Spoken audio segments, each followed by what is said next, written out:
He aquí vienen días, dice el Señor, en los cuales enviaré hambre a la tierra, no hambre de pan, ni sed de agua, sino de oír la palabra de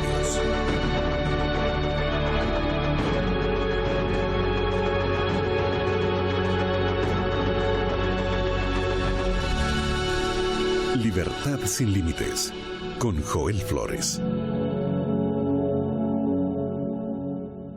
Hace algún tiempo coloqué un video en mi canal de YouTube sobre la muerte y lo que la Biblia dice sobre este tema. Cientos de personas comenzaron a comentar, algunos de ellos me dieron mucha tristeza, porque colocaban argumentos sin ningún texto bíblico que respalde. Otros colocaban el texto de Lucas 16, donde habla del rico y Lázaro, para fundamentar que existe un lugar de tortura para los impíos. Mas yo encontré dos comentarios que me pusieron más triste por el concepto que tenían de Dios. Uno de ellos decía así: si Dios no me va a mandar al infierno para quemarme allí para siempre, entonces dejaré de ser religioso. Porque lo que me unía a la iglesia era el miedo de quemarme para siempre. ¿Sabes qué dolor sentí al leer que muchas personas están en una iglesia no por amor a Dios, sino por miedo al infierno? Y otra persona respondió ese comentario: si no te arrepientes ahora, Dios te colocará en el infierno para sufrir eternamente. ¿Qué tipo de Dios es ese? ¿Acaso es un sádico cósmico que espera que aquellos que lo rechazan mueran para lanzarlos al infierno y torturarlos por la eternidad? Mira lo que dice la Biblia en 1 de Juan capítulo 4, versículo 8. El que no ama no ha conocido a Dios, porque Dios es amor. Él no contiene amor, Él es amor.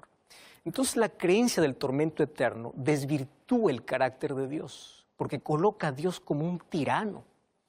Y claro que en la Biblia encontramos varios textos que hacen referencia a la eliminación completa del pecado. Mas ¿cómo nació la idea de que Dios va a colocar a los pecadores en un lugar donde eternamente van a estar sufriendo? Lamentablemente, la mayoría de los cristianos hoy creen un infierno dentro de las fantasías o de los fantasiosos patrones de Dante Alighieri. Y él pintó al diablo, como muchos lo imaginan, con rabo, con cuernos, con un tridente en la mano, donde es atormentado y atormenta a todos los seres humanos que no fueron salvados de sus pecados. Y muchos piensan que eso comienza inmediatamente después de la muerte de cada persona, y a partir de allí, durante toda la eternidad, está sufriendo. Teresa de Ávila fue canonizada como santa por el Papa Juan Pablo II.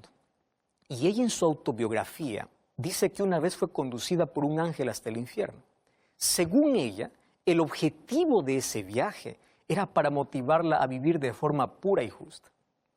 Y ella comenzó a describir de una manera aterradora. Decía: la entrada es como un callejón largo y estrecho, abajo hay como un horno muy oscuro, y el suelo es lodo, suciedad, hay mal olor, donde hay una cantidad de reptiles repugnantes.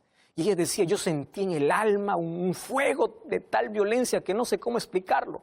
El cuerpo estaba atormentado por dolores intensos que incluso ella mencionaba, habiendo sufrido tanto dolor grave en esta vida, no se comparaba con el sufrimiento de allí. Pero sobre todo lo que más le martirizaba era el pensar que estos tormentos nunca terminarían. Y ¿sabes qué es lamentable? Que millones de personas creen en ese mito, que es una de las mayores mentiras que han sido implantadas hoy en el cristianismo.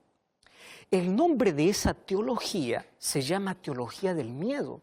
Te voy a explicar por qué. Porque las personas pasan a obedecer a Dios por miedo de ser torturados durante toda la eternidad, y ya no aman a Dios por amor.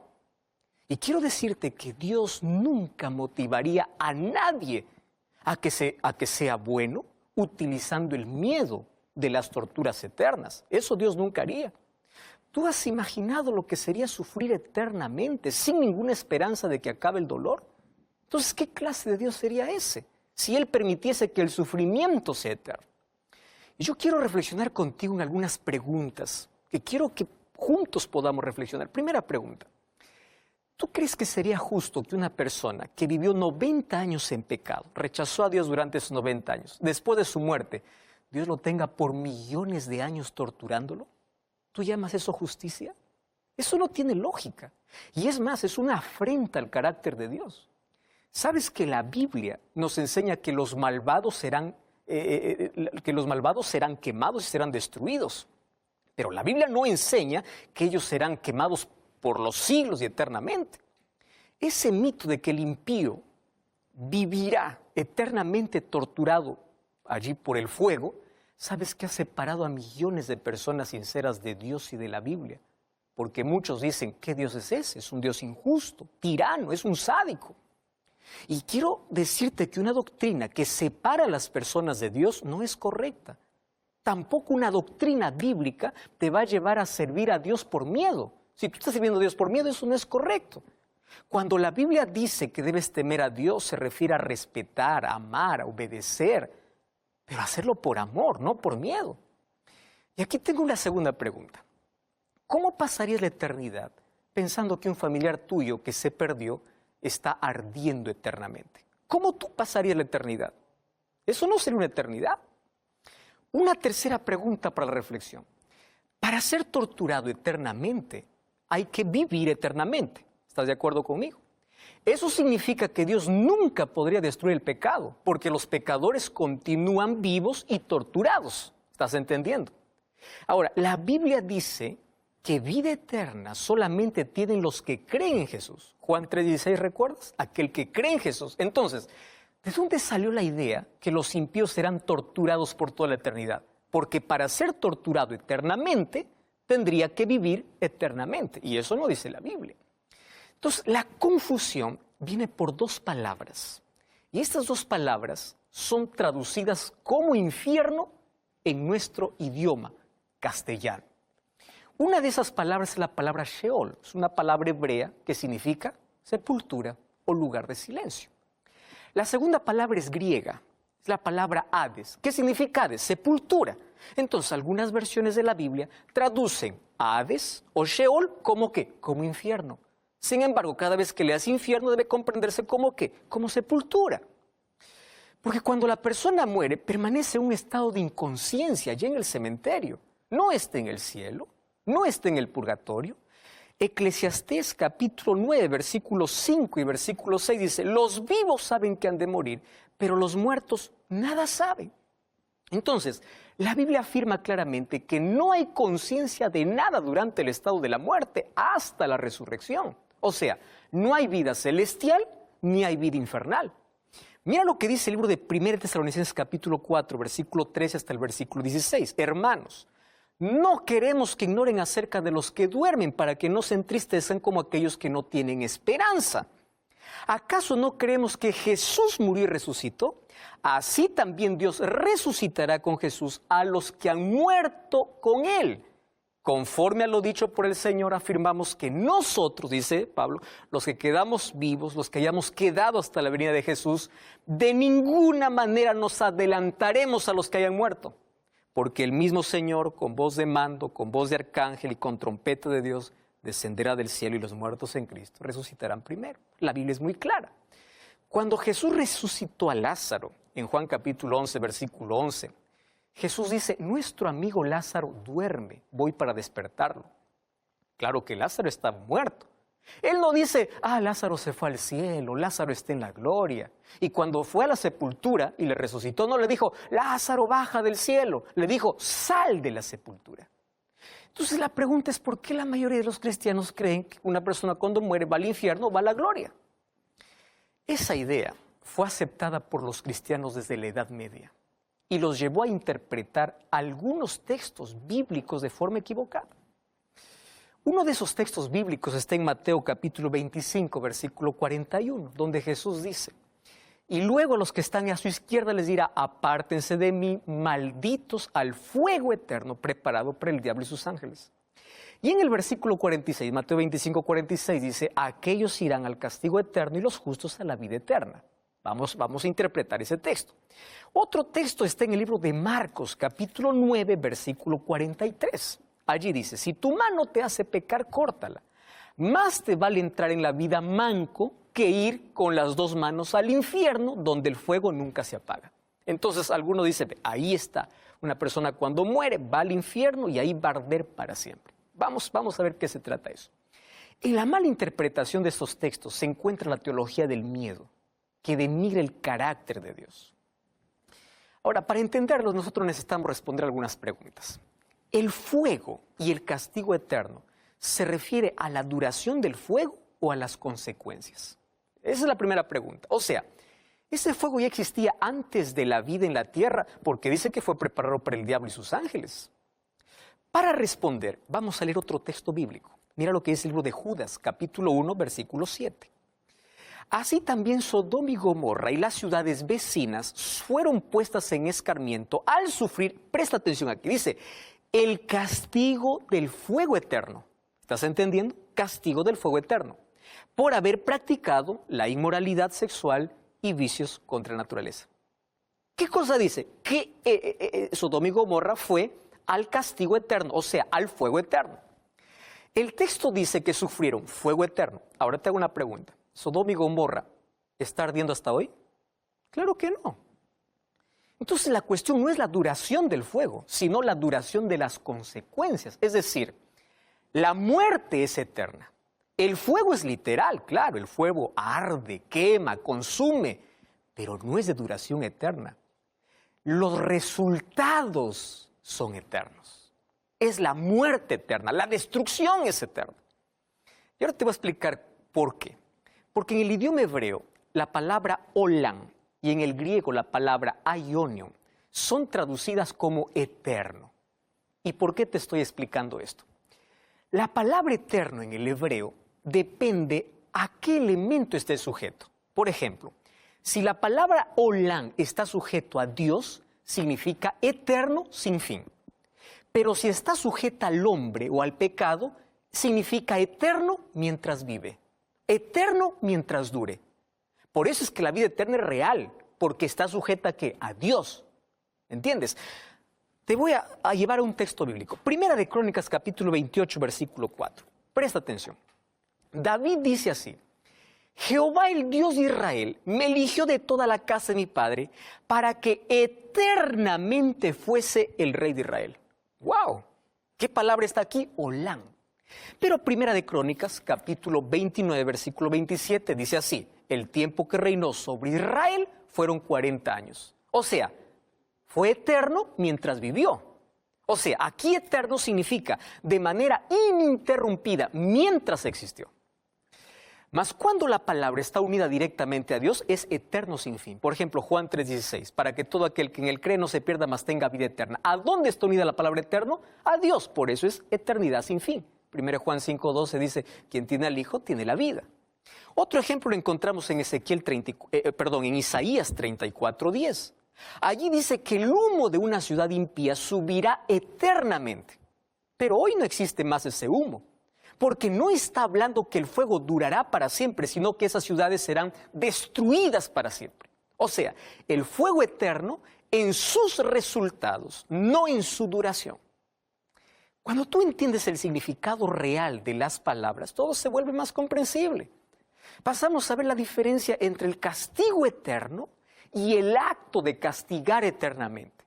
Eso es coherente con el carácter de Dios, que describe el castigo de los impíos como una destrucción total. Otra cosa tienes que entender: el pecado no será eterno. Malaquías capítulo 4, versículo 1 al 4, dice que Dios eliminará completamente el pecado. Ahora presta atención. Si existiera un lugar de tormento eterno, eso significa que el mal nunca tendría fin. ¿Estás de acuerdo? Entonces, si el pecador permaneciera quemándose en sufrimiento eternamente, ¿cómo podemos entender la afirmación bíblica que el dolor será eliminado de la tierra? ¿Recuerdas Apocalipsis 21:4? Él enjugará toda lágrima de los ojos, ya no habrá más muerte, no habrá llanto, no habrá ni lamento ni dolor, porque todas las primeras cosas han dejado de existir. ¿Cómo entiendes ese texto si hay gente que todavía continúa sufriendo en el tormento eterno? ¿Te das cuenta que no tiene lógica eso en la Biblia? La Biblia descarta la idea de que los impíos serán castigados con sufrimiento eterno. La Biblia, mira lo que dice. Busca en tu Biblia y por favor anota los textos que te voy a dar. Salmos 37:20. ¿Qué cosa dice allí? Los impíos perecerán. Salmos 145:20. ¿Qué cosa dice? Serán destruidos. Cuando vamos al libro de Salmos, capítulo 21, versículo 9, dice que morirán consumidos. Cuando vamos a Apocalipsis, capítulo 9, capítulo 20, versículo 9 y versículo 14, dice que los impíos serán eliminados. Incluso la muerte será destruida para siempre. Entonces, si Dios va a destruir la muerte, ¿cómo va a permitir que el dolor continúe? Apocalipsis capítulo 22, versículo 12 dice que Jesús volverá a la tierra para dar su recompensa a cada persona. Vida eterna o muerte eterna. En otras palabras, el castigo es real. El lago de fuego y azufre existirá para destruir el pecado y todos aquellos que no se arrepintieron. Pero ellos no quedarán ardiendo eternamente. ¿Sabes que eso será triste para Dios? Porque Él no tiene ningún placer en la muerte del impío, dice en 2 de Pedro 2:9. Pero cada uno también cosechará lo que decidió sembrar. Pero la idea de que Dios tiene un lugar en el que las personas se quemarán eternamente no es bíblica. Termina desvirtuando el carácter de Dios. Es verdad que Dios ejerció su juicio contra el mal por medio del diluvio y destruyó esa generación. Es verdad que Dios destruyó el pecado, destruirá el pecado y a los pecadores con fuego, real y literal. Cada uno pagará según sus decisiones y sus obras, pero no quedarán ardiendo para siempre, serán destruidos para siempre. ¿Sabes que por cada persona que muere eternamente hay una lágrima en el rostro de Dios? Y después que el último pecador muera y la tierra esté totalmente purificada por el fuego que descendió, entonces Dios enjugará de nuestros ojos toda lágrima. La maldad nunca más se levantará sobre la tierra. Pastor, ¿y qué significa la parábola del rico y Lázaro? Si tú vas a Lucas 16, 19 al 31, en primer lugar te voy a decir que una doctrina no se basa en una parábola, porque las parábolas tenían un objetivo, mostrar una lección espiritual. Jesús contó varias parábolas porque éstas servían de recursos prácticos para que las personas entendieran el reino de los cielos. Esas parábolas tenían que ver con las actividades que ellos realizaban, con las historias que ellos conocían. Entonces no todas las parábolas eran reales. Por ejemplo, la parábola del rey que invitó a la boda de su hijo y nadie quiso ir. Eso era una historia creada para mostrar una lección espiritual. ¿Quién podría rechazar la invitación de un rey? Si alguien quiere fundamentar una doctrina en una parábola, entonces, ¿cómo fundamentar el carácter de Dios tomando la parábola del juez injusto? Voy a resumir aquí lo que Jesús contó. Había un hombre rico que cada día hacía un banquete. También había un mendigo llamado Lázaro que estaba en la puerta lleno de llagas y anhelaba comer de las migajas que caían de la mesa del rico. Y un día el mendigo murió y fue llevado al cielo, al seno de Abraham, y el rico también murió, pero fue al Hades. Levantó sus ojos y allí miraba, mientras estaba atormentado, que Abraham tenía en su seno a Lázaro. Y le dice: Padre Abraham, ten misericordia, envía a Lázaro para que moje la punta de su dedo en el agua, para que refresque mi lengua, porque estoy atormentado. Y Abraham le dice: acuérdate que en la tierra tú tuviste bienes y Lázaro males. Ahora él está consolado y tú atormentado. Veamos algunos detalles. En primer lugar, en esta historia, quien se salva no es por creer en Jesús, sino porque vivió en miseria. Y eso la Biblia no dice acerca de la salvación. La salvación es por creer, no porque aquí fuiste pobre, de frente te vas al cielo. Número 2, ¿dónde queda el seno de Abraham? ¿De qué tamaño es el seno de Abraham para recibir a todos los que mueren en Cristo? Si el seno de Abraham es el lugar donde van los creyentes, ¿a dónde fueron los que murieron antes de Abraham? ¿Te das cuenta? Esto es una parábola. El libro de Hebreos capítulo 11 presenta una galería de hombres y mujeres de fe. Entre ellos se encuentra Abraham. Sin embargo, en el versículo 39 dice que ninguno de ellos recibió lo prometido. Es decir, nadie tiene recompensa. Nadie fue al cielo. Ellos descansan en sus tumbas esperando la resurrección. Jesús dijo en Mateo 5:17 que Él no vino para anular la ley y los profetas. Si Jesús quería enseñar que una persona cuando muere va al cielo o va al infierno, entonces estaría anulando todo lo que los profetas dijeron y todas las enseñanzas del Antiguo Testamento. Y otra cosa, si esta parábola estuviera describiendo lo que sucede cuando una persona muere, entonces, ¿significa que el cielo está cerca del infierno? ¿Que ambos grupos pueden conversar? ¿Que uno es feliz mirando al otro que está sufriendo eternamente? ¿Qué cielo es ese que está cerca del tormento viendo que las personas se consumen? Si el concepto que se tiene de alma es algo que sale del cuerpo, entonces significa que el alma no tiene cuerpo. Entonces, ¿por qué en la parábola aparece teniendo sed? ¿Acaso el alma tiene lengua? Ahora fíjate, si las personas van al cielo cuando mueren, significa que ya fueron juzgadas. Entonces, ¿para qué juicio final? ¿Qué sentido tiene la resurrección? Si una persona cuando muere va a recibir su recompensa en el cielo, ¿para qué Jesús vendría a resucitar a los muertos si ya todos están disfrutando? Apocalipsis 22:12 dice, yo vengo pronto y mi galardón para recompensar a cada uno conforme fuere su obra. Es decir, nadie tiene recompensa adelantada. La recompensa es cuando Jesús regrese. Entonces Jesús quiso enseñar otras cosas en la parábola. Ellos llamaban a Abraham de padre y despreciaban a los gentiles porque se sentían superiores con el derecho de la salvación. Y aquí Jesús les enseña que las personas a quienes ellos desprecian pueden llegar al cielo y ellos que se sienten ricos por los privilegios que tienen pueden terminar perdidos. Ahora mira, yo quiero que tú dejes aquellas creencias absurdas que denigran el carácter de Dios y comienza a fundamentar tus creencias en la palabra de Dios. Dios es amor, Él te ama. Y ahora Él quiere que tú lo aceptes y le sirvas por amor, no por miedo. Claro que el mal va a ser destruido y los que rechazan a Jesús serán destruidos eternamente, pero hoy tienes la posibilidad de aceptar a Jesús para tener vida eterna. ¿Tú la aceptas? ¿Aceptas a Cristo en tu corazón? ¿Aceptas seguir los principios establecidos en su palabra? Vamos a orar. Querido Dios, gracias porque en tu palabra encontramos verdades que sin duda abren nuestros ojos para aquello que nosotros necesitamos comprender. Gracias porque en tu amor un día vas a eliminar el pecado, pero hoy nos das tu gracia para que aceptemos la vida eterna. Y hoy queremos desechar aquellas creencias absurdas que denigran tu carácter, porque queremos servir y amar a ese Dios de amor. Y ayúdanos a hacerlo porque te amamos. Entregamos nuestro corazón en el nombre de Jesús. Amén.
Te invito a buscar una iglesia adventista el séptimo día para continuar aprendiendo sobre la palabra de Dios. Recuerda que la verdad te da libertad, te prepara para la eternidad.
Mechanical shadow, the medium whisper secrets don't follow.